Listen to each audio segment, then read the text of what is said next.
Leader of the SNP, Stephen Flynn.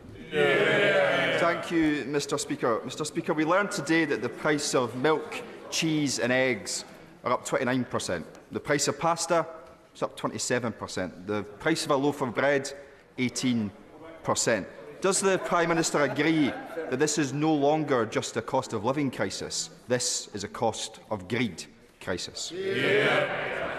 Well, Mr Speaker, it was welcome that inflation has fallen today, but as the Chancellor said, we should not be complacent because there is more work to do. The Honourable Gentleman's right to highlight the impact of food inflation, which is too high, common here in levels that we've seen in other European countries like Sweden and Germany. We are providing significant support to help people with the cost of living, and the Chancellor has met with companies in the supermarket and food supply chain to make sure that they are doing everything they can to bring prices down.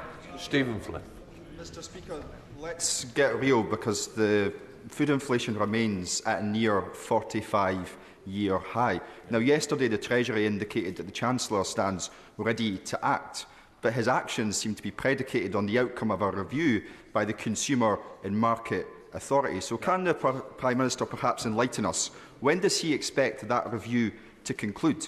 Because working families can't afford to wait much longer. Well, Mr Speaker, honourable gentlemen will know that the CMA is independent of government, but the Chancellor did meet with them recently to discuss the situation in the grocery industry, and it will be for the CMA to make decisions on that. But we're doing everything we can to help consumers manage the challenges of the cost of living, Mr Speaker. But if the SNP wanted to do their bit, maybe that they could reconsider their deposit return scheme, which has been, it's very clear what people have said. As people have said, it will reduce choice and increase prices for consumers.